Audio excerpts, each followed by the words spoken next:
성경 말씀 보시겠습니다. 하나님께서 오늘 우리에게 주시는 말씀은 구약성경 열왕기하 5장 15절부터 19절 말씀까지 보겠습니다. 구약성경 568페이지 열왕기하 5장 15절 말씀부터 보겠습니다. 나만이 모든 군대와 함께 하나님의 사람에게로 돌아와서 그의 앞에 서서 이르되 내가 이제 이스라엘 외에는 온 천하에 신이 없는 줄 아나이다. 청하건대 당신의 종에게 예물을 받으소서 하니 이르되 내가 섬기는 여호와께서 살아계심을 두고 맹세하노니 내가 그 앞에서 받지 아니하리라 하였더라. 나만이 받으라고 강권하되 그가 거절하니라. 나만이 이르되 그러면 청하건대 노새 2마리의 실을 흙을 당신의 종에게 주소서. 이제부터는 종이 번제물과 다른 희생제사를 여호와 외에 다른 신에게는 드리지 아니하고 다만 여호와께 드리겠나이다. 오직 한 가지 일이 있사오니 여호와께서 당신의 종을 용서하시기를 원하나이다. 곧 내 주인께서 림몬의 신당에 들어가 거기서 경배하며 그가 내 손을 의지하심에 내가 림몬의 신당에서 몸을 굽히오니 내가 림몬의 신당에서 몸을 굽힐 때에 여호와께서 이 일에 대하여 당신의 종을 용서하시기를 원하나이다 하니 엘리사가 이르되 너는 평안히 가라 하니라. 그가 엘리사를 떠나 조금 가니라. 아멘.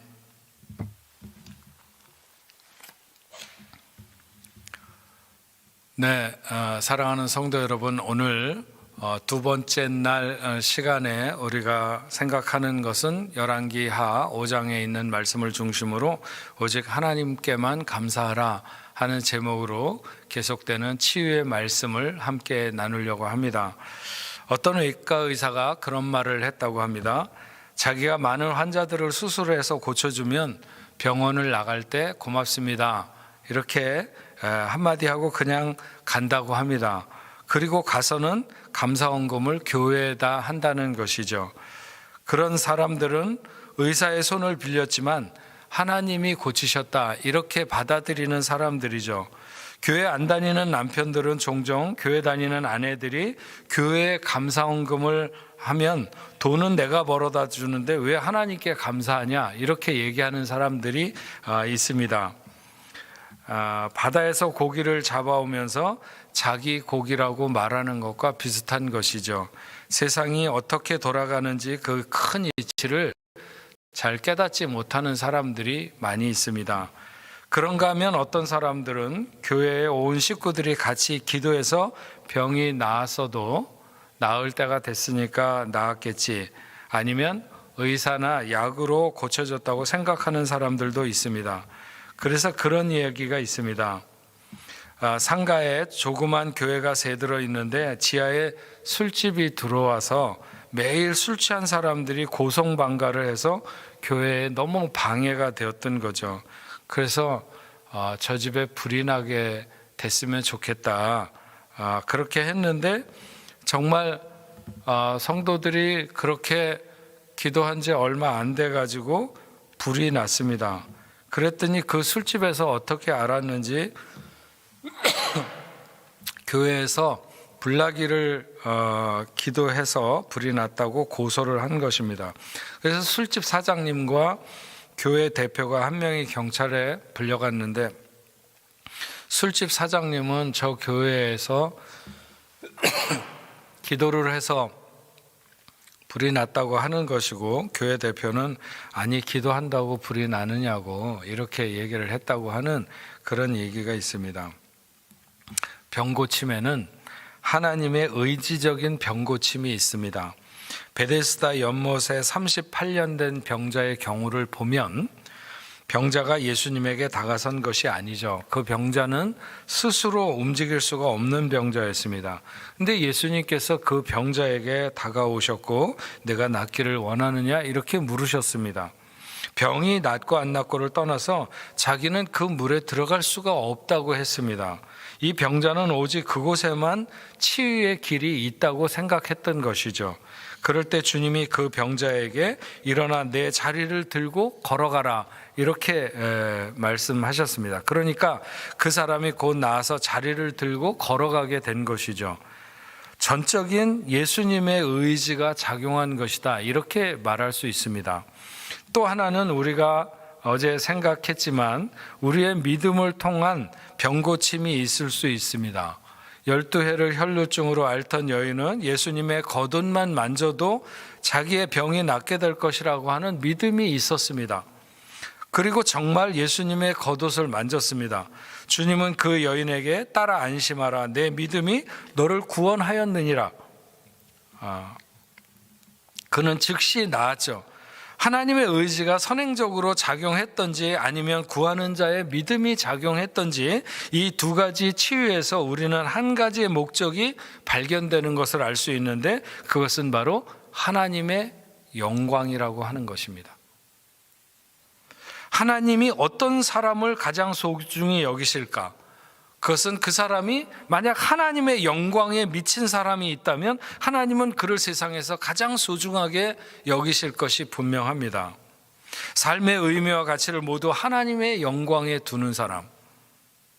프랑스의 신학자 요한 칼빈은 움직이는 병동이라고 할 만큼 그는 많은 병들을, 그냥 겉으로 드러난 것만 13가지의 질병을 달고 살았습니다. 그래서 그는 마지막 숨이 넘어가는 순간까지 오직 하나님의 영광을 위해서 자기의 모든 것을 쏟아붓기를 원했습니다.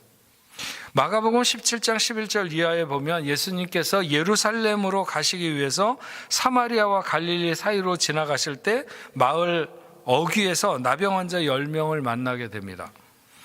그들은 어디서 어떻게 어떤 소문을 들었는지 모르지만 소리를 높여서 예수 선생이여 우리를 불쌍히 여기소서 하면서 다가왔습니다. 예수께서 가서 제사장에게 너희 몸을 보이라고 하였더니 그들이 가다가 깨끗함을 받았습니다. 그 중에 한 사람이 자기가 나은 것을 보고 큰 소리로 하나님께 영광을 돌리며 돌아와서 예수의 발 아래 엎드려 감사하니 그 사람은 사마리아 사람이었습니다. 그때 주님이 그렇게 말씀하시죠. 10사람이 다 깨끗함을 받지 아니하였느냐? 그 9은 어디 있느냐? 이 이방인 외에는 하나님께 영광을 돌리러 돌아온 자가 없느냐 하시면서 일어나 가라, 내 믿음이 너를 구원하였느니라 하셨습니다. 이때 주님이 말씀하신 그 믿음이라고 하는 것이 뭘까요?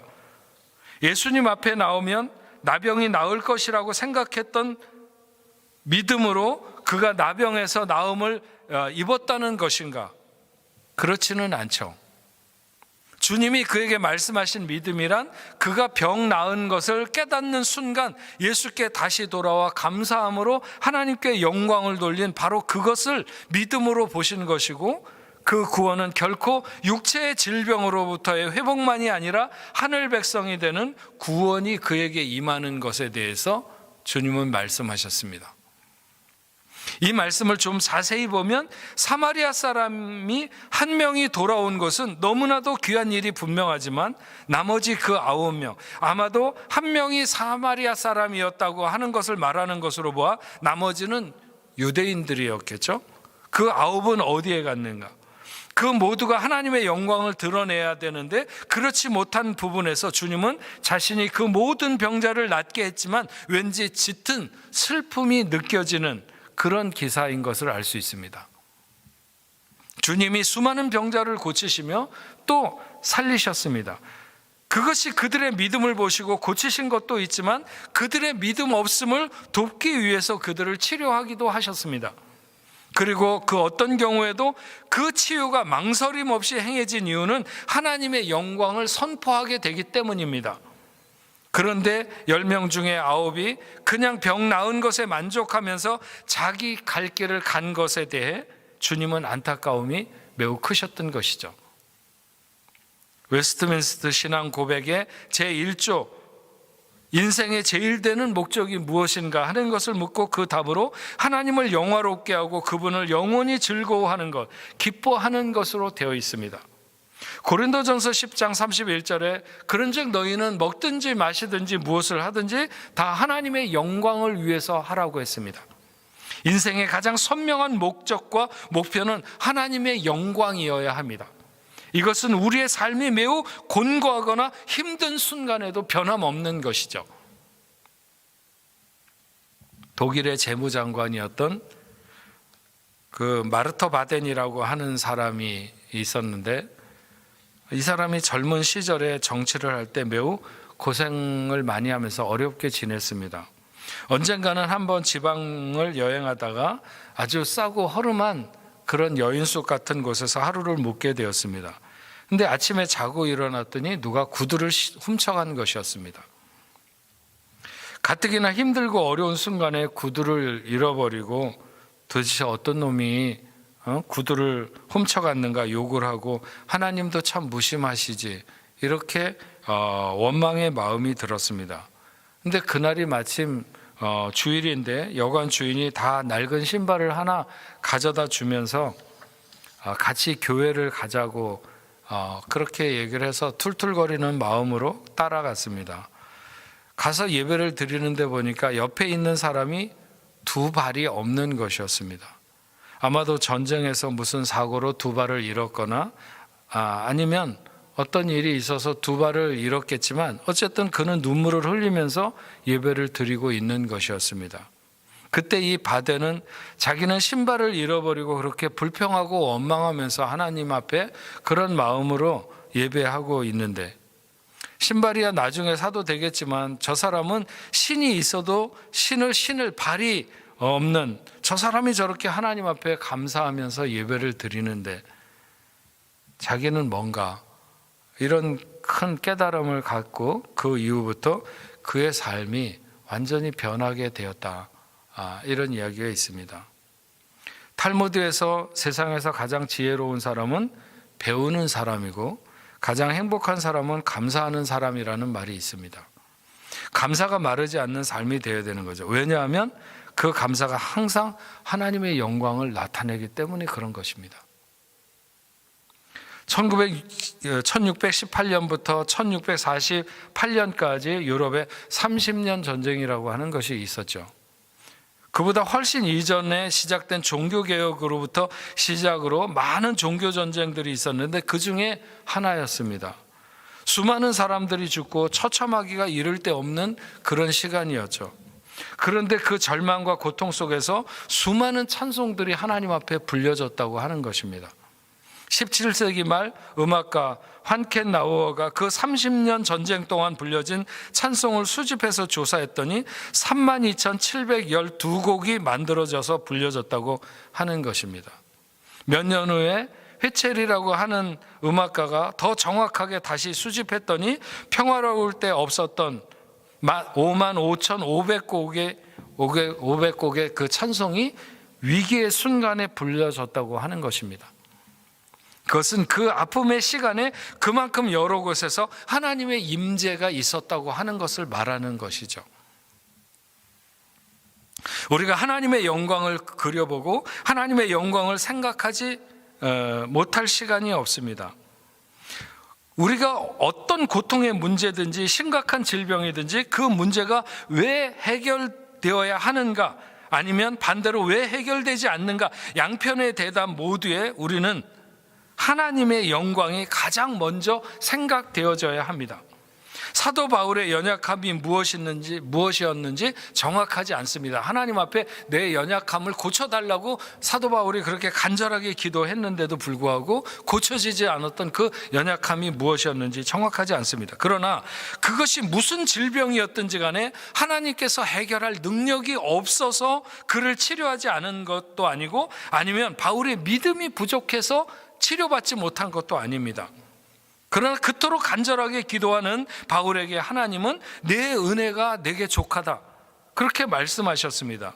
내 은혜가 족하다는 게 무슨 뜻일까요? 그 모습으로 더 하나님의 영광을 드러나게 할 수 있다고 하는 것이죠. 예수님이 사랑하던 가족 중에 베다니의 마르야와 마르다의 가족이 있었습니다. 그들에게 나사로라고 하는 오라비가 있었고 어느 날 병에 들었습니다. 마리아와 마르다는 사람들을 보내서 주님도 사랑하시는 나사로가 병들었으니까 얼른 오시면 좋겠다고 그렇게 예수님을 청했습니다. 그랬더니 주님이 빨리 발걸음을 옮기시지 않으면서 이 병은 죽을 병이 아니라 하나님의 영광을 위함이며 하나님의 아들이 이로 말미암아 영광을 받게 하려 함이라, 이렇게 말씀하셨습니다. 그리고 예수님은 빨리 베다니로 가지 아니하시고 이틀이나 더 머물다가 베다니에 도착했을 때, 그때는 이미 나사로가 죽어서 무덤에 들어간 지 나흘이나 되었습니다. 마리아와 마르다의 아쉬움은 예수님이 계셨더라면 뭔가 방법이 있었을 텐데 하는 것이었습니다. 그들에게 자신이 부활이고 생명인 것을 알려주시기 원했지만 그들은 이미 죽어서 무덤에 들어간 자기들의 오라비의 죽음 앞에 묶여 있었던 것이죠. 주님이 무덤을 막고 있는 돌을 옮겨 놓으라고 했을 때 마르다가 죽은 지 이미 나흘이나 되어 시체가 썩는 냄새가 난다고 했습니다. 예수님이 말씀하셨죠. 내 말이 네가 믿으면 하나님의 영광을 보리라 하지 않았느냐 하시면서 하나님께 내 아버지여 내 말을 들으신 것을 감사하나이다 하면서 나사로를 큰 소리로 부르셨습니다. 그 중에 누구도 그만한 이적이 일어날 것이라고 하는 믿음을 가진 자는 없었습니다. 오직 주님이 아버지께서 자신의 기도를 들으시고 응답하실 것에 대해서 아신 것이죠. 믿으면 하나님의 영광을 보리라. 믿으면 하나님의 영광을 보리라. 주님은 믿었고 그날의 사람들은 자신들이 죽은 것을 확인하고 배로 동여서 무덤에 갔다가 누인 지 나흘이나 된 나사로가 다시 살아나왔을 때 하나님께 영광, 자기들 눈앞에 살아계신 하나님이 운행하시고 계신다는 사실을 알게 될 때 그 감격과 기쁨, 저절로 터져나오는 그 찬양, 그 탄성, 그것이 하나님의 영광을 나타내는 것이 아니면 무엇이겠습니까? 중풍병자를 4명이 침상에 메고 왔을 때, 그리고 그 환자를 지붕으로 올리고 지붕을 뜯고 예수님 앞으로 내릴 때 주님은 그 병자를 데리고 사람들의 믿음을 귀하게 여기셨습니다. 그래서 그를 고쳐주셨을 때 마가복음 2장 12절에 이렇게 기록하죠. 그가 일어나 그 상을 가지고 모든 사람 앞에 나가거늘 그들이 다 놀라 하나님께 영광을 돌리며 이르되 우리가 이런 일을 도무지 보지 못하였다 하더라. 예수님이 그 중풍병자에게 먼저 내 죄 사함을 받았느니라 하는 것 때문에 죄 사할 권세가 있느니 없느니 하면서 서기관들이 예수님의 그 신성 모독을 의심하고 있을 때 예수님이 그 사람들이 메고 왔던 그 사람, 자기 발로 일어설 수도 없고 물론 걸을 수도 없는 그 중풍병자가 일어나서 자기 상을 들고 걸어 나갈 때 다 놀라서 하나님께 영광을 돌렸다고 했습니다. 왜냐하면 이런 일은 도무지 본 적이 없었기 때문입니다. 주님은 병자와 어떤 관계에 있었던 사람들인지는 모르지만 어쨌든 그 4명의 믿음을 보시고 그 병자를 고치셨고 그 병자에 대한 연민도 있으셨을 것입니다. 그러나 만약 그렇게 하는 것이 하나님의 영광을 나타내지 않는다면 주님은 그 일을 하셨을 리가 없는 것이죠. 병자들이 고침을 받을 때마다 하나님께 영광을 돌리며 기뻐했을 것입니다. 그런 것을 성경에 일일이 열거해 놓지 않았어도 주님의 기쁨은 사람들의 기쁨뿐만이 아니라 하나님께 돌아가는 영광이 그분의 만족이셨다, 이런 것을 우리는 충분히 짐작할 수 있습니다. 그 모든 병자를 고치시는 것은 그 병자의 연약함, 그것을 위로하시거나 그들의 그 아픈 마음, 아픈 몸을 고쳐주시는, 그래서 그들이 기뻐하는 모습을 보는데도 주님의 즐거움이 있었겠지만 그것보다는 그런 순간에 모든 사람들이 함께 하나님께 영광을 돌리는 그 순간을 주님은 늘 원하셨던 것이죠. 요한복음 14장에도 보면 도마는 예수님이 어디로 가는지 모르겠다고 하고 빌립은 아버지를 보여달라고 하니까 내가 너희와 이렇게 오래 함께 있었는데도 네가 나를 알지 못하겠느냐, 이렇게 말씀하셨죠. 내가 아버지 안에 거하고 아버지가 내 안에 거하신다고 하시면서 그렇게 말씀하셨습니다. 내가 진실로 진실로 너희에게 이르노니 나를 믿는 자는 내가 하는 일을 그도 할 것이요 또한 그보다 큰 일도 하리니 이는 내가 아버지께로 감이라. 너희가 내 이름으로 무엇을 구하든지 내가 행하리니 이는 아버지로 하여금 아들로 말미암아 영광을 받으시게 하려 함이니라. 너희가 내 이름으로 무엇이든지 할 수 있다.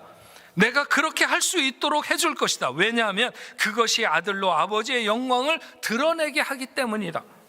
그 아버지 하나님이 아들의 이름으로 놀라운 일을 나타내심으로 영광을 받으시는 것을 너무 좋아하신다는 것을 하는 것이죠. 이런 사실을 예수님의 첫 번째 이적에서부터 분명히 우리는 알 수 있습니다. 예수님의 첫 번째 이적은 갈릴리 가나 혼인잔치에서 물로 포도주가 되게 하신 그런 일이었습니다. 예수님의 어머니 마리아가 예수님에게 포도주가 떨어졌다고 알려주십니다. 왜 예수의 어머니 마리아는 예수님에게 이 말씀을 하셨을까? 설마 물로 포도주를 만들어 내라거나 아니면 그럴 것을 예상하고 말씀하신 것인가? 예수님은 그때까지 그런 놀라운 표적을 나타내시지 않았습니다. 그러니까 예수님께서 여자여 나와 무슨 상관이 있나이까? 내 때가 아직 이르지 아니하였나이다. 주님이 이렇게 대답했습니다. 예수님은 아직 자기의 때가 이르지 않았다고 말씀하고 있지만 그의 어머니는 그의 때가 이른 것을 아셨습니다. 물로 포도주를 만들려고 하는 것까지는 물로 포도주를 만들 것이라고 하는 것까지는 마리아가 내다본 것은 아닐 것입니다. 그러나 분명히 뭔가 예수님으로 역사가 일어나고 예수님이 뭔가 해결의 방법을 가지고 계시거나 아니면 그가 본격적인 사역의 시작을 알리는 것만은 분명하죠. 그러니까 거기 하인들에게 너희에게 무슨 말씀을 하시든지 그대로 해라, 이렇게 주문을 했습니다. 그렇게 해서 물이 포도주로 변하게 되는 역사가 나타납니다. 이것에 대해서 요한복음 2장 11절의 결론을 이렇게 기록하죠. 예수께서 이 첫 표적을 갈릴리 가나에서 행하여 그의 영광을 나타내심에 제자들이 그를 믿으니라. 여기 그의 영광이라고 하는 것은 이제 하나님의 영광을 본격적으로 나타내기 시작했다고 하는 말입니다. 예수님은 하나님의 영광을 나타내는 일을 위해서 이 땅에 오셨고 그 하나님의 영광을 선포하기 위해서 일하신 분이십니다. 만약 어떤 병자가 낫거나 아니면 죽은 자가 살아나는 일이 하나님의 영광을 가리는데도 그 역사를 나타낸 적이 있는가? 그런 적은 없었습니다. 예수님이 길을 가시다가 날 때부터 맹인된 사람을 보셨죠. 제자들이 물었습니다. 이 사람이 맹인으로 태어난 것이 누구의 죄로 인함인가? 자기의 죄인가? 아니면 부모? 예수님께서 이 사람의 죄도 부모의 죄도 아니라고 하셨어요. 그에게서 하나님이 하시는 일을 나타내고자 하심이라. 하나님이 하시는 일을 나타내고자 하심이라는 것은 하나님의 영광을 위한 것이라고 하는 것입니다. 예수님이 이 사람에게 진흙을 이겨서 눈에 바르고 실로암에 가서 쉽게 씻어 보게 되었는데 날 때부터 소경된 눈을 뜨게 된 이 놀라운 일을 누가 행했는가? 경이로움이 아니라 질투로 변해서 바리새인들이 그와 그의 부모를 데려다가 질문을 하는데 이 맹인을 고쳐준 예수가 잘못되었다고 하는 것을 입증하려고 증명하려고 했습니다. 그러면서 요한복음 9장 24절에 이런 말을 합니다. 이에 그들이 맹인이었던 사람을 두 번째 불러 이르되 너는 하나님께 영광을 돌리라. 우리는 이 사람이 죄인인 줄 아노라. 자기들이 예수를 죄인으로 정죄하는데 같이 동조하는 것을 하나님께 영광을 돌리는 것으로 현혹하고 있습니다. 하나님의 영광을 빙자한 무서운 음모를 꾀하는 것이죠. 맹인은 말하기를 그가 죄인이었는지는 내가 알지 못하나 한 가지 아는 것은 내가 맹인으로 있다가 지금 보게 된 것이니라. 날 때부터 맹인되었던 것이 분명하고 그리고 지금 눈을 떠서 보게 된 것이 분명한데 그가 죄인이라고 한다면 난 잘 모르겠다. 그런데 죄인이면 그런 능력을 행할 수 있을까? 이런 반문을 하고 있는 것이죠. 명백하게 하나님께 돌아가야 될 영광을 회방하고 있는 사람들이 있습니다. 하나님이 이 죄인의 말을 들으시겠는가? 창세 이후로 맹인으로 난 자의 눈을 뜨게 했다는 일을 듣지 못했는데 이 사람이 하나님으로부터 오지 않았다면 이런 일을 할 수 있겠는가? 바리새인들은 그 사람을 쫓아냈습니다. 누가 뭐라고 하든지 날 때부터 맹인된 자의 눈을 뜨게 한 그 하나님의 영광을 누구도 막을 수 없는 것이죠. 유명한 오라토리오 메시아를 작곡한 핸델은 악보 끝에 항상 SDG라고 하는 약자를 기록해서 솔리 데오 글로리아라고 하는 오직 하나님께 영광이 하는 이런 이니셜을 새겨 넣었다고 합니다. 우리의 매 순간이 하나님의 영광이 되어 우리의 삶의 끝에 이 SDG가 붙어져야 합니다. 프란츠 조셉 하이드는 오라토리오 천지창조를 지은 위대한 작곡가이고 하나님의 사람이었습니다. 천지창조가 극장에서 처음 연주되었을 때 관객들은 우레와 같은 박수를 그에게 보냈죠. 당시 하이드는 몸이 아파서 지휘를 하지 못했습니다. 대신 다른 음악가가 지휘를 했는데 사람들이 계속 그 지휘자에게 박수를 보내자 그 지휘자는 작곡가는 제가 아니고 저 발코니에 계신 하이든 선생님이라고 하면서 그 하이든을 가리켰습니다. 그러자 사람들이 뒤로 돌아서서 발코니에 있는 이 하이든에게 뜨거운 박수를 보냈습니다. 바로 그때 하이든이 말했습니다. 아닙니다. 제가 아닙니다. 모든 것은 하늘로부터 온 것입니다. 그러므로 그분께만 영광이 돌려지기를 원합니다. 하이든이 고백했던 그 고백이 로마서 11장 36절이죠. 만물이 그에게서 났고 그로 말미암고 그를 위하여 있습니다. 그에게 영광이 세세에 있기를 빕니다. 하지만 하나님의 영광을 배합하는 세력이 있죠. 어떻게 하면 인생이 시험에 빠지고 그래서 하나님을 원망하는 그런 자리에 놓이게 될까? 밤낮 고민하는 것이 사탄의 고민입니다. 월남전에서 베트콩들이 날카로운 새꼬챙이를 정글에다가 많이 이렇게 묻어두었다고 합니다. 지나가다가 한 사람이 찔리면 두 사람이 그를 부축해야 되고 그를 후방으로 옮기는 과정에서 또 두 사람이 앞과 뒤에서 경계를 서해야 한다는 것입니다.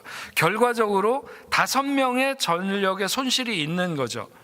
군인 한 명이 소중한 전투에서 베트콩의 쇠꼬챙이에 찔리게 되면 이런 여러 명이 함께 달라붙어서 그를 보호해야 되는, 옮겨야 되는, 그래서 전력이 굉장히 손실되는 이런 그 작전을 베트콩들이 썼다고 하는데 아마도 오늘 우리가 살아가는 이 시대에 사탄의 전략이 이와 비슷하지 않을까 싶습니다. 만약 가족 중에 한 명이 중병에 걸려 있으면 온 가족이 그 병간호를 위해서 투입이 되어야 됩니다. 그 한 사람 때문에 여러 사람들이 마음이 힘든 것은 물론이거니와 그에게 매달려야 되고 그러다 보면 힘들어서 원망도 터져나오게 되고 불평도 하게 되고 그런 것이죠. 긴 병에 효자 없다는 그런 얘기가 있지 않습니까?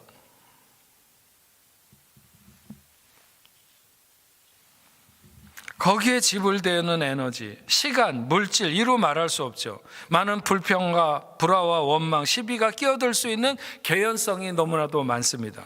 그래서 하나님은 인생의 모든 질병에서 노임받기를 원하시고 또 우리가 믿음을 갖고 구할 때 하나님을 적극적으로 하나님은 치유하시기를 원하십니다. 이런 사실에 대한 우리가 믿음을 갖는 것이 매우 중요합니다. 그리고 무엇보다 그렇게 질병에 노임받고 치유되는 것은 하나님의 영광을 선포하는 것이라는 것이죠. 우리가 열왕기하의 말씀을 들으면서 히스기야 왕이 병들어 죽게 되었을 때 왕이 그 이사야로부터 신변을 정리하라고 하면서 하나님이 데려가실 것이라고 하니까 히스기야가 곧 벽으로 돌아앉아서 울면서 기도하기를 내가 하나님 앞에서 진실과 전심으로 그리고 선한 행한 것을 기억해 달라고 하면서 울면서 기도를 하게 됩니다. 그랬더니 하나님께서 그의 생명을 15년간이나 더 연장시켜 주시겠다고 하는 말씀을 들었습니다. 정말 히스기야의 기도는 하나님이 외면할 수 없는 그런 기도였습니다. 그런데 열왕기하 20장 8절 말씀에 보면 이런 말씀이 있죠. 히스기야가 이사야에게 이르되 여호와께서 나를 낫게 하시고 3일 만에 여호와의 성전에 올라가게 하실 무슨 증표가 있나이까 하니, 히스기야가 병에서 나아서 하나님의 성전에 올라가는 것이 왜 중요합니까? 그것은 하나님께 나아가 감사하고 하나님께 영광을 돌리는 것이 자기의 문제의 온전한 해결임을 알기 때문에 그렇게 말했던 것입니다. 히스기야가 유월절을 지키는데 이스라엘과 유다 모든 곳에 사람들을 보내어 다 모여 유월절을 지키자는 것이었습니다. 그렇게 하려고 하다 보니 워낙 오랜 시간 동안 절기를 제대로 지키지 못하고 신앙을 사수하지 못해서 성결하게 한 제사장도 부족했고 그 제사장을 바쳐주는 레위 사람들도 부끄러움 중에 성결의 예를 행하며 유월절 제사에 참석하게 되었는데, 그때 에브라임과 므낫세와 이사갈과 스불론의 많은 무리들이 자기를 깨끗하게 하지 않고 유월절 어린 양을 먹어서 규례를 어기게 되었습니다. 이때 히스기야 왕이 그들을 위해서 기도하게 되죠. 선하신 하나님, 용서해 주옵소서. 저희가 다시 하나님 앞에 바로 서기를 결심하고 나왔는데 급하게 저희들이 이렇게 하나님 앞에 서다 보니 결례를 제대로 행하지 못했습니다. 용서해 주십시오. 이렇게 기도했더니 역대하 30장 20절 말씀에 보면 여호와께서 히스기야의 기도를 들으시고 백성을 고치셨더라 이렇게 했습니다.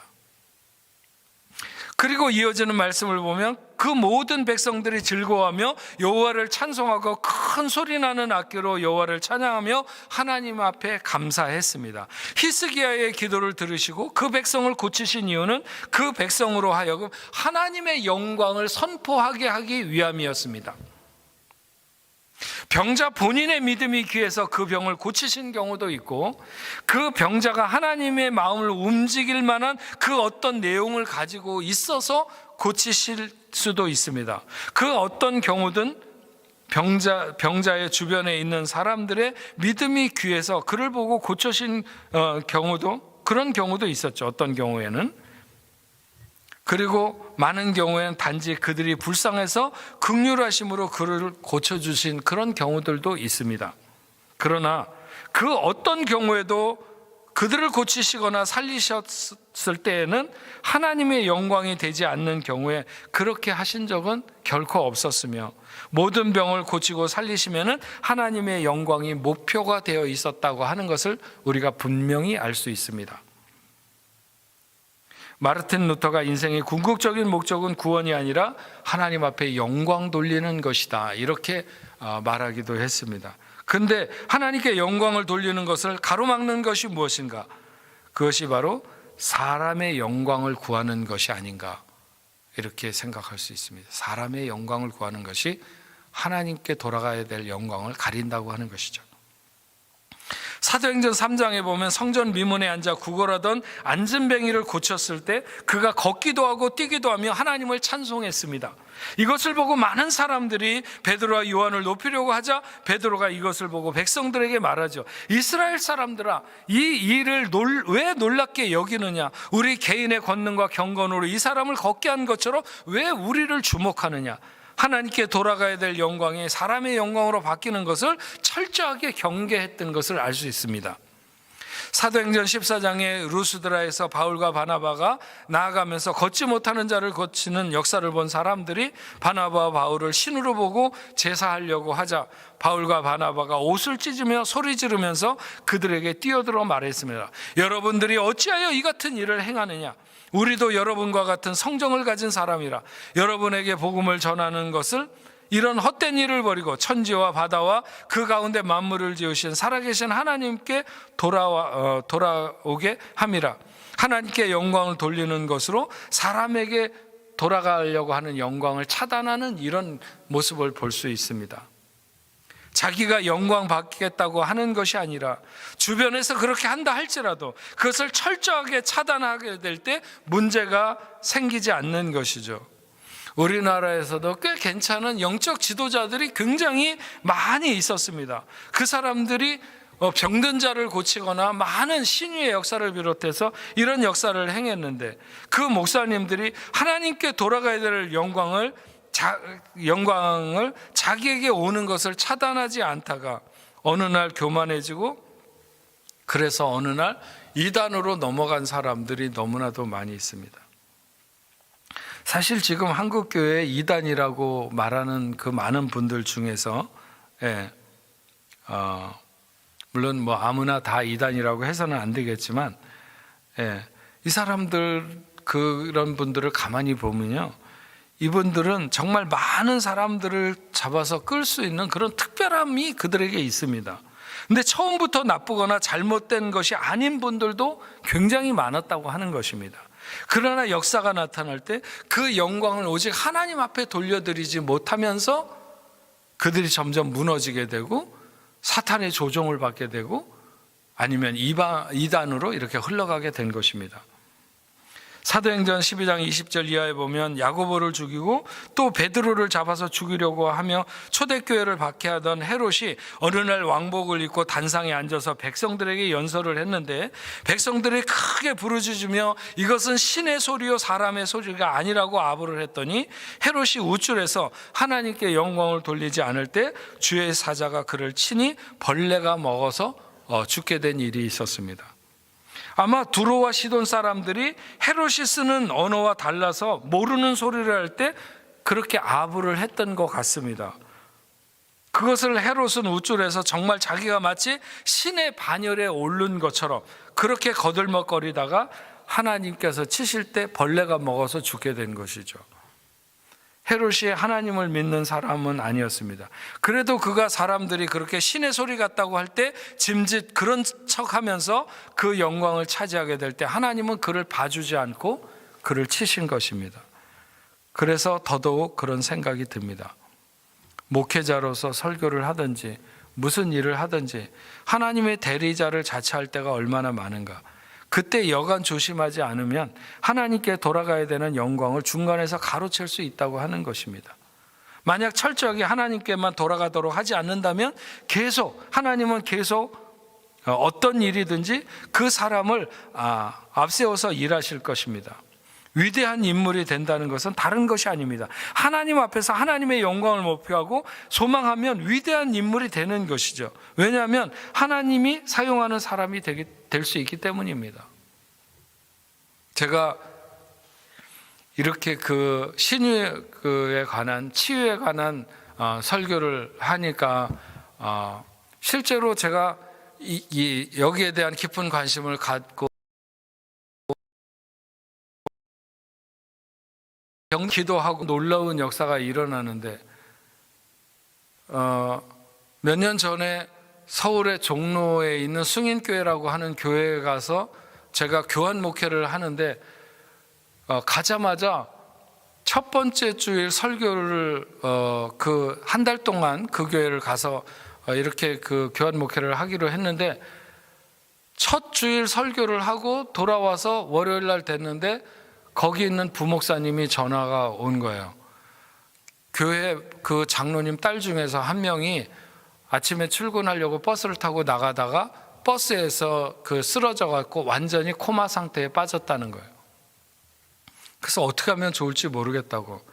그래서 저는 서울에 가서 있었고 그 교회 담임 목사님은 파리에 오셔가지고 저희 집에 묵고 계셨는데 그래서 담임 목사님한테 전화하고 뭐 그냥 난리가 난 거죠. 그래서 저한테도 전화가 왔는데 저도 이걸 도대체 어떻게 해야 좋을지 모르겠더라고요. 그리고 내 책임인가 이게 이 교회의 담임 목사님 책임인가 이런 것도 불분명한데 어쨌든 간에 교환 목회로 왔으니까 내가 그 교회를 임시 당회장처럼 이렇게 있는 것인데 그 장로님 아주 주일학교 선생님이면서 신실한 선생님인데 그렇게 갑자기 쓰러져 가지고 완전히 뭐 거의 정말 의식도 없을 뿐만 아니라 그러면서 거의 다 죽은 상태에 있는 거나 마찬가지다. 안 깨어나면 죽는 거니까. 그래서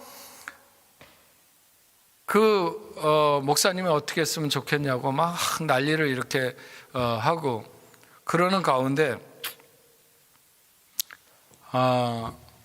제가 서울에 한국에 이렇게 들어가서 교환 목회를 하기로 했지만 한 주일만 그곳에 설교를 하고 나머지 다른 주일들은 다른 데 설교를 이미 들어갈 때 다 잡아놨었습니다. 그래서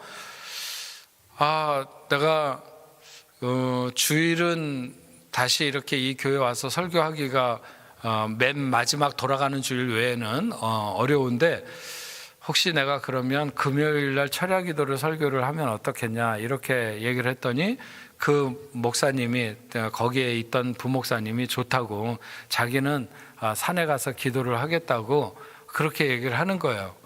그래서 제가 금요일 날 이렇게 이제 다시 그 교회에 철야 기도를 인도를 하려고 갔습니다. 갔더니 교인들이 이렇게 쭉 앉아 있는데 굉장히 슬픈 것 같았어요. 왜냐하면 지금 온 교회 소문이 다 났겠죠. 그 장로님 딸이 주일학교 선생님이고 모든 사람들이 다 아는 신실한 그런 선생님인데 지금 그렇게 쓰러져 가지고 병실에 있고, 사람들은 이제 산소호흡기만 떼면 죽는데 병원에서 일부러 안 떼고 있다, 병원비 벌려고도 그런다, 여러 가지 얘기들이 많고, 하여튼 그런 상태에 있는 가운데 제가 철야 기도를 인도하려고 교회 와가지고 이렇게 앞자리에 앉아서 기도를 하고 있었습니다. 근데 기도를 하고 있는데 하나님이 제 마음에 그러시는 거예요. 야, 여기 지금 이 교인들이 다 슬픔 가운데 빠져 있는데 네가 나가서 예수의 이름으로 그 아이를 살아나라고 명령해야 되지 않겠느냐. 그런 마음을 하나님이 저한테 딱 주시는 거예요. 그래서 네, 좋죠. 그렇게 하겠습니다. 제가 딱 그렇게 하겠습니다라고 하는 순간, 그 순간에 막 또 한편에서 마음이 일어나는 마음이 뭐냐면요, 누군가가 지금 저 교회 뒷문을 열고 막 들어와 가지고 그 아이가 죽었다고 소리 지를지도 모르는데 네가 예수의 이름으로 살아나라고 막 그렇게 외쳤는데 저 뒤에서 누군가가 그 아이가 죽었다고 문을 열고 들어오면 어떡하냐. 그러면 교회 완전히 난장판이 되는 게 아니냐. 이런 막 마음이 들면서 막 이 마음이 진정이 안 되는 거예요. 마음이 두근거리면서 막 혼란이 막 오는 거죠. 근데 그러다가 이제 준비 찬양이 끝나고 제가 설교를 하려고 딱 앞에 섰더니 하나님께서 마음을 착 가라앉혀 주시는 거예요. 그래서 제가 혹시 쓰러졌다고 하는 딸 아버지 되시는 장로님 가족이 왔냐고 그랬더니 저쪽에 한쪽에 이렇게 여러 명이 작은 집이랑 해갖고 이렇게 식구들이 와 있더라고요. 그래서 일어나라고 그랬어요. 그래서 일어나라고 해놓고 그들을 향해서 내가 예수의 이름으로 명령할 때 크게 아멘하라고, 그래서 하면서 제가 예수의 이름으로 명하노니 그럴 때 온 교인들이 아멘 하는데 막 얼마나 간절했겠습니까? 그래서 예수의 이름으로 명하노니, 예수의 이름으로 명하노니, 예수의 이름으로 명하노니 그 딸 이름 무슨 지연인가 제가 지금은 이름을 잊어버렸지만 그 아이 이름을 대면서 예수의 이름으로 그 아픈 자리에서 일어날지어다, 살아날지어다, 하여튼 몇 번을 그렇게 외쳤습니다. 그러니까 온 교인들이 막 큰 소리로 아멘하면서 예수의 이름으로 살아나기를 외쳤습니다. 그러고 나서 제가 그렇게 얘기를 했죠. 저도 제 인생에 너무나도 크고 힘든 어려운 문제가 많이 있었고, 그럴 때마다 하나님 앞에 기도했는데, 우리가 비록 큰 아픔의 문제를 가지고 기도했지만 우리가 함께 하나님 앞에 맡겼으니까 이제 하나님 앞에 맡기고 우리가 하나님의 말씀을 듣자고 하면서 하여튼 하나님 설교를 1시간 정도 이렇게 하고 철야 기도를 끝냈습니다. 그리고 주일날이 돼서 저는 이제 어디 다른 지방에 설교를, 포항인가 어디 KTX를 타고 설교 그날 인도를 하게 돼 있어서 타고 내려가고 있는 중이었고, 저희 집 사람은 이제 그 교회 가서 예배를 드리게 돼 있는데 한창 그 기차를 타고 내려가고 있는 중에 전화가 왔어요. 저희 집 사람이더라고요. 그러더니 막 전화기를 붙들고 우는 거예요. 그래서 왜 그러냐 그랬더니 자기가 지금 그 교회에 왔는데 그 아이가 살아났다는 거예요.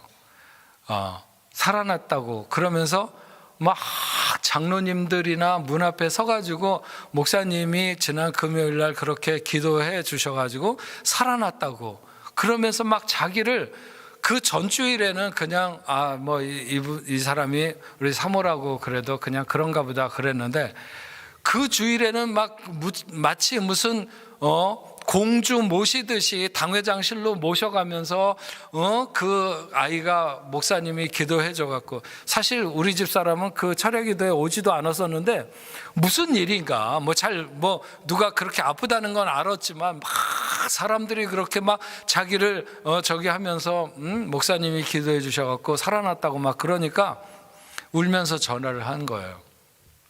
그래서 그 다음 주일에 철야 기도회 때도 또 가고 또 그 병문안도 한번 갔었습니다. 가고 그리고 한 달 있다가 돌아올 때 마지막 주일에 그 강단에 서서 설교를 하는데 정말 하나님의 영광이 이런 거구나. 교회가 정말 출렁출렁하는 그런 그 기쁨과 감사, 하나님 앞에 돌려지는 영광, 그게 너무 놀라운 순간을 경험했던 적이 있습니다. 정말 이게 하나님이 우리의 그 병든 자를 고치시면서 목표하시는 것이구나. 온 교회에 기쁨이 충만하고 막 그렇게 그리고 하나님 앞에 영광 돌리는 그런 모습을 경험한 적이 있습니다. 시편 115편 1절에 보면 이런 말씀이 있죠. 여호와의 영광을 우리에게 돌리지 마옵소서. 우리에게 돌리지 마옵소서. 오직 주는 인자하시고 진실하시고 주의 이름에만 영광을 돌리게 하소서. 오직 하나님께만 영광 돌리기를 소망하고 힘써야 됩니다. 가끔은요, 그런 지금 굉장히 몇 년 지났죠. 저 한번 그 교회 가보고 싶었어요. 근데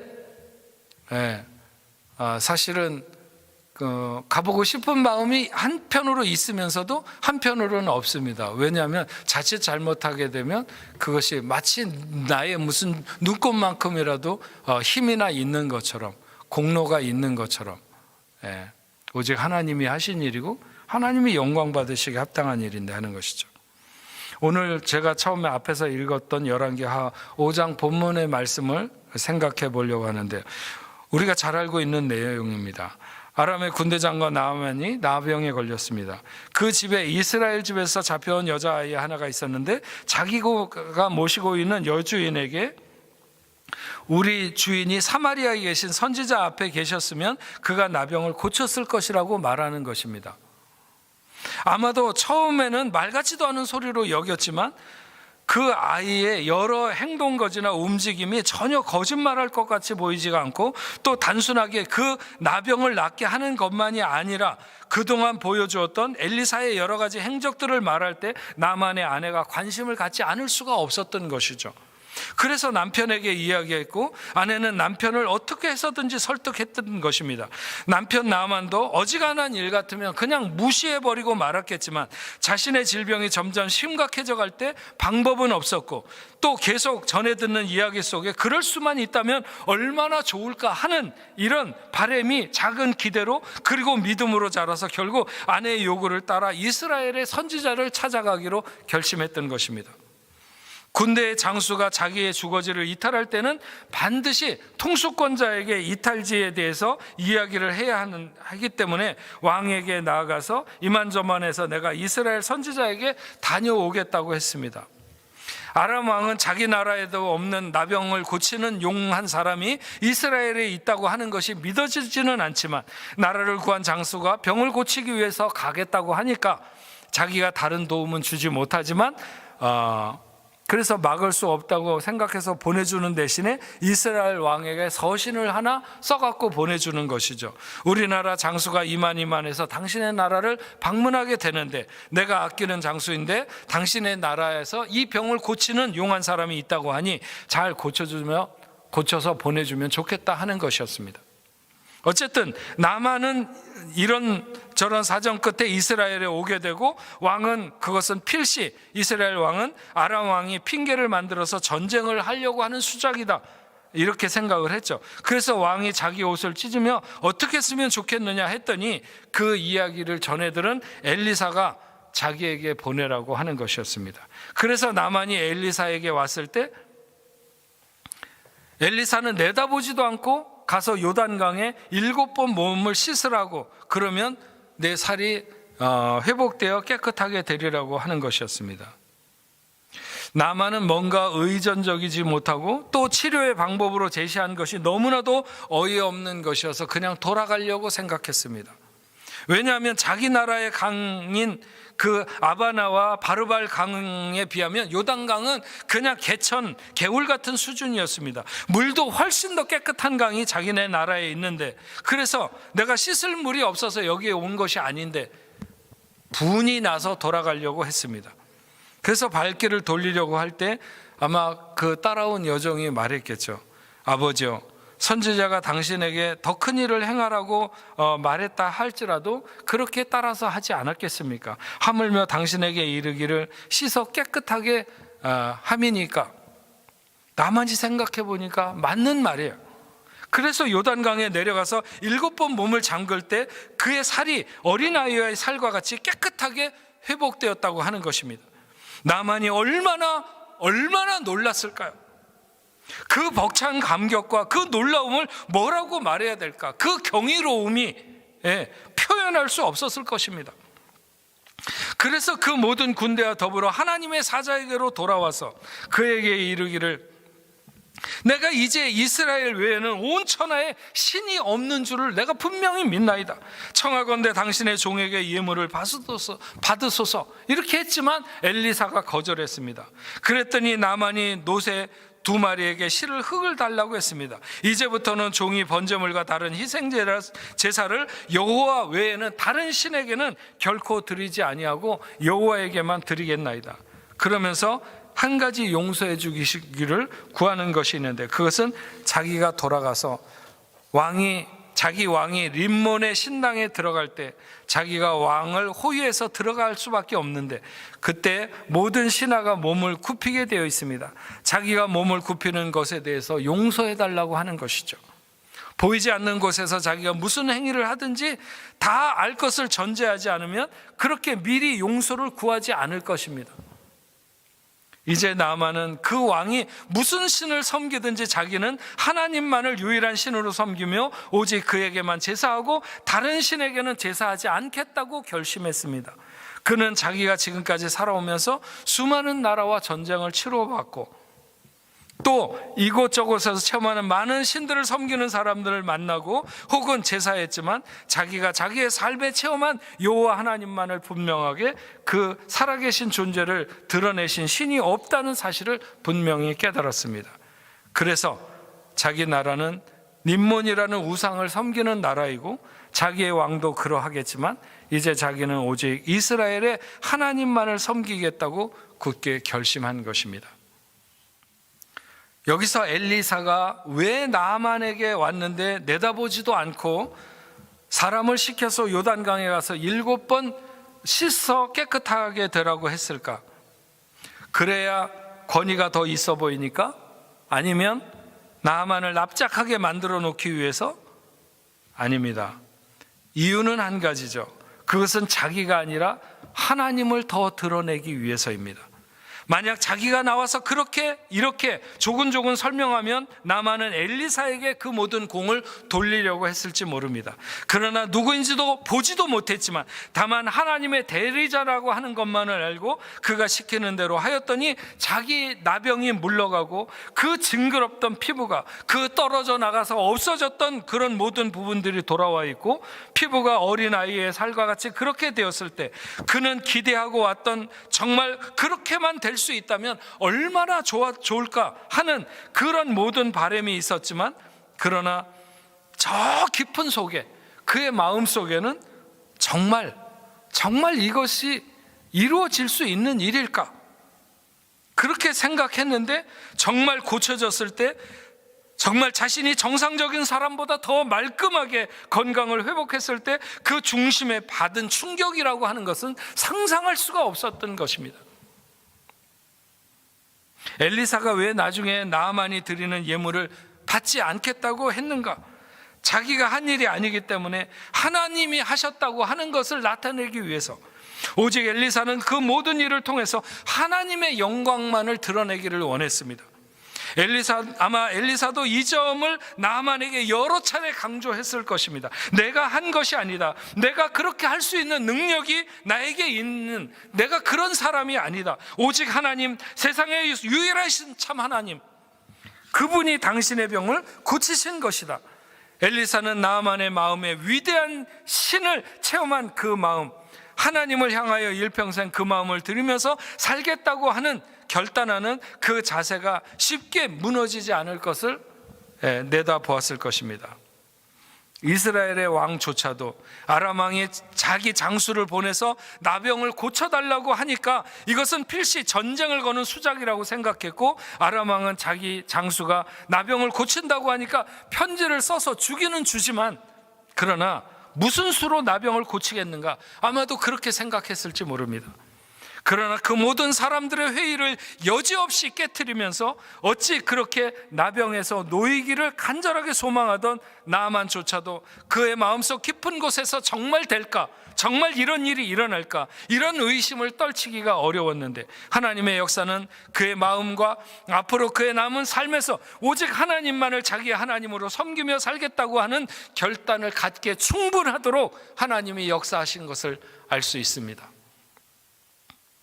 나병이 조금 나아지거나 더 이상 발전하지 않도록 머무는 정도가 아니라, 이런 잃어버렸던 모든 부분들이, 나병이 심해지면 손가락이 잘려져 나가고 코가 잘려져 나가고 눈썹이 없어지고, 그렇게 망가졌던 모든 것들이 재생되어지고, 그 부분들이 원래의 모습대로 돌아왔을 때 나만은 더 이상 자기가 질병에 묶여있는 것이 아니라 하나님에게 묶여있다고 하는 사실을 알게 된 것이죠. 우리가 하나님께 놀랄 만한 믿음을 가지면 하나님은 내 믿음대로 될지어다 하시면서 그 병을 고쳐주십니다. 그러나 나만이 그런 믿음을 가졌다고 말할 수는 없습니다. 그래도 하나님이 나만을 고쳐주신 것은 나만을 통해서 나타날 하나님의 영광이 있기 때문에 그를 고쳐주신 것입니다. 나만이 그 후에 얼마나 아람에서 하나님의 살아계심을 실제적으로 증거하는 삶을 살았는지에 대해서 우리가 다 확인해 볼 수는 없지만, 그러나 쉽게 꺼질 수 있는 불은 아니었을 것이다. 그는 그렇게 짐작해 볼 수 있습니다.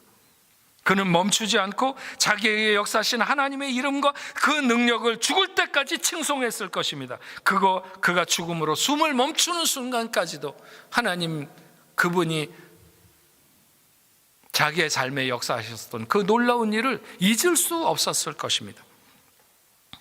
모든 병이 믿음으로 고쳐지는 것은 아닐 수 있습니다. 그러나 모든 병이 하나님의 영광을 드러내기 위해서 고쳐지는 것은 분명하다는 것이죠. 그러므로 하나님이 오늘 저와 여러분의 모든 질병과 연약함을 짊어지신다면 그것은 분명히 하나님에게 영광을 드러내야 되는 부분일 줄로 믿습니다. 하지만 만약 어떤 사람이 그토록 돈을 원해서 하나님이 주시는데 그 돈 때문에 그가 하나님을 떠난다고 하면 하나님이 그것을 주실 리가 없을 것입니다. 건강한 육체와 건강한 영혼이 되었을 때 더 분명하게 하나님의 영광을 선포하고 살아야 하는데, 오히려 더 육신의 기회로 삼는다면 하나님이 그를 고쳐주시겠는가? 그럴 리가 없는 것이죠. 하나님의 영광을 위해 하나님은 치유의 광선을 비추시길 원하십니다. 우리가 어떤 문제를 가졌든지 어떤 질병 가운데 있든지 그 회복이 하나님의 영광이라는 분명한 초점이 있다면 하나님은 역사하실 줄로 믿습니다. 하나님의 영광을 위해서 오늘 여러분들을 치료하시는 하나님의 역사가, 여러분들이 어떤 문제를 가지고 있든지 오늘 그 모든 질병을 깨끗하게 회복시키시고 또 건강해서 하나님의 영광을 돌리게 되는 그 놀라운 역사가 오늘 실제로 여러분의 삶 가운데서 일어나기를 주의 이름으로 축원합니다. 기도하겠습니다. 전능하신 아버지 하나님, 감사합니다. 오늘 두 번째 날 당신의 사랑하는 일린교회 성도들과 더불어서 하나님의 말씀을 생각했습니다. 그것은 우리가 어떤 질병이든지 하나님의 영광을 드러낼 수 있다면 하나님은 고치실 것이라고 하는 그런 믿음을 오늘 우리가 갖기를 원합니다. 아버지 하나님, 우리가 정말로 어떤 질병에 있어서, 아니 그것이 인생의 힘으로, 아니 세상의 의학으로 손댈 수 없는 부분이라 할지라도 하나님이 원하시면 깨끗게 하실 수 있는 줄로 믿습니다. 우리가 질병을 위해서 간구했을 때 수많은 병을 고쳐주셨지만, 그러나 우리가 진정으로 하나님 앞에 영광을 돌렸는지를 돌아보면 그렇게 하지 못한 순간이 너무나도 많았습니다.